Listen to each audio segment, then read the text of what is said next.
CPM মাঠে নেমেছে। আমাকে আমার কয়েকজন কার্যকর্তা ফোন করছিলেন, তার সমুচিত জবাব আমাদের দিতে হবে।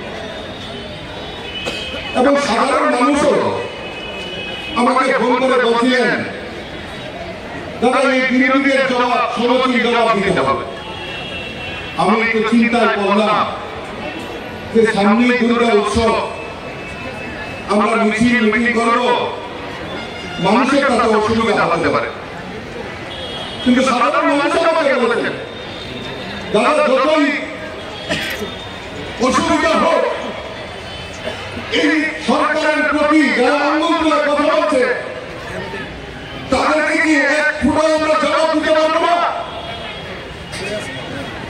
আমি ওনাদের কথায় বিচলিত হয়ে আজকে এই মিছিল করার মিছিল সংগঠিত করার সিদ্ধান্ত নিয়েছি এবং আমার নেতৃত্বদের সঙ্গে আলোচনা করেছি, আমার মন্ত্রীদের সঙ্গে আলোচনা করেছি। শুধু আগরতলার আশপাশের এলাকা থেকে আজকে যে পরিমাণ কার্যকর্তারা মাঠে নেমে ওই বিরোধীদের চক্রান্তের বিরোধিতা করেছে, এইটা তো শুধুমাত্র ট্রেলার। আর যদি পুরো নিয়ে আসতে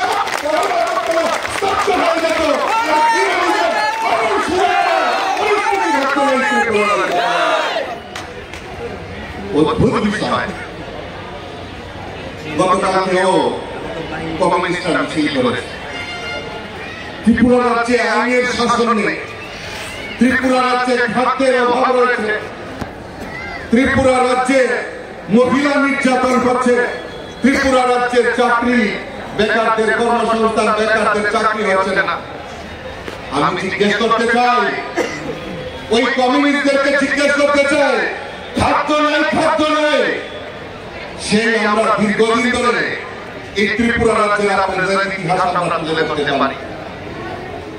2019 সালে যখন করোনার পরিস্থিতি হয়েছে, সেই সময় থেকে ভারতবর্ষের যশস্বী প্রধানমন্ত্রী নরেন্দ্র মোদী সারা ভারতবর্ষে গরিবদের 5 কেজি করে চাল দেওয়ার সিদ্ধান্ত নিয়েছে।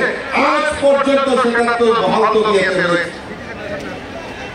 ত্রিপুরা রাজ্যে বন্যা হয়েছে, বন্যা পরিস্থিতি হয়েছে, তার জন্য আমাদের রাজ্য সরকারও রেশন চাল থেকে শুরু করে চিনি, ময়দা, সুজি তা ফ্রি করে দিয়েছে। এরপরেও তারা বলে যে ত্রিপুরা রাজ্যে খাদ্যের অভাব রয়েছে। আর আপনাদের যে মিথ্যাবাদী, আপনারাই প্রমাণ করেছেন যে আমরা মানুষের পাশে রয়েছি, মানুষকে সহযোগিতা করছি, মানুষ রেশন সরবরাহের মাধ্যমে খাদ্য সামগ্রী পাচ্ছে। আর আপনারা বলছেন রেশন পরিস্থিতির রাজ্যে খাদ্যের অভাব রয়েছে। জিজ্ঞেস করতে চাই, এই রাজ্যের বুকে 25 বছর আপনারা রাজত্ব করেছেন, আর আপনাদের ডায়লগ কি ছিল যে স্বর্ণযুগ চলছে, স্বর্ণযুগ চলছে। আমার কাছে পত্রিকার কাটিং রয়েছে, যদি প্রয়োজন হয় আমি মানুষের সামনে জবাব দিতে তৈরি আছি। আমরা জানি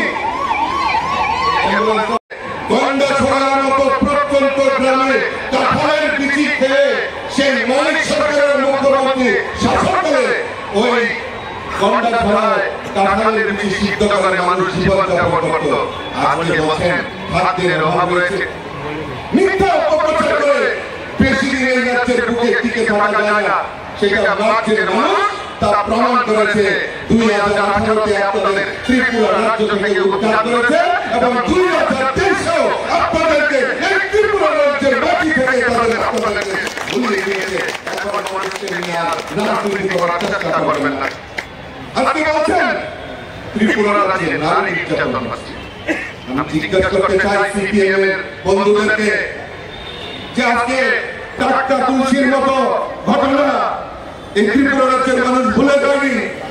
টাটকা তুলসীর মতো ঘটনা যেখানে জিতেন চৌধুরীও বিবৃতি দিয়েছিলেন যে টাটকা তুলসীর জনজাতি রমণীরা নাকি দুশ্চরিত্রা ছিলেন। আমি আজকে সভা থেকে প্রশ্ন রাখতে চাই, তাদেরকে ওই নারী নির্যাতনে ত্রিপুরা রাজ্য প্রথম তারা বিচার করেছিল ওই বিগত 25 বছরে।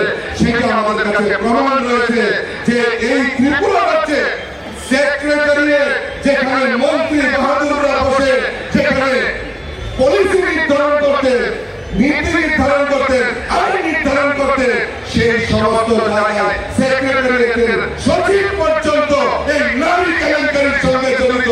আর সিপিএম অভিযোগ করছে আজকে নারী নির্যাতন বৃদ্ধি হচ্ছে। জিজ্ঞেস করতে চাই, এই ত্রিপুরা রাজ্যে মানুষকে বোকা ভাববে না, এই রাজ্যের মানুষ ভালো করে জানে বন্ধুগণ। আজকে কি করে থাকবে? রাজ্যের আইনের শাসনকে বিপথে পরিচালিত করার জন্য আপনারাই প্রয়াস করছেন, কিন্তু আমি সাবধান করে দিতে চাই, ওই বিরোধীদের সাবধান করে দিতে চাই, ভারতীয় জনতা পার্টি কোনো সন্ত্রাসে বিশ্বাস করে না, ভারতীয় জনতা পার্টি হিংসাকে বিশ্বাস করে না। কারণ আজকের এই মিছিল থেকে আপনারা টের পেয়ে গেছেন যে ভারতীয় জনতা পার্টি সময়ের সাপেক্ষে সমুচিত জবাব দিতে পারে। আজকে আমাদের এই দেবদুল্লভ কার্যকর্তার উপস্থিতি থেকে আপনারা জানতে পারছেন। আমরা ভুলে যাইনি এই রাজ্যের ইতিহাসের কথা বলছেন। আজকে এই 25 বছরের শাসনে, কমিউনিস্টের শাসনে আজকে ত্রিপুরা রাজ্যে বারবার মানুষ আক্রান্ত হয়েছে, তার বিচার এই রাজ্যের মানুষ পায়নি। দেখুন, আমি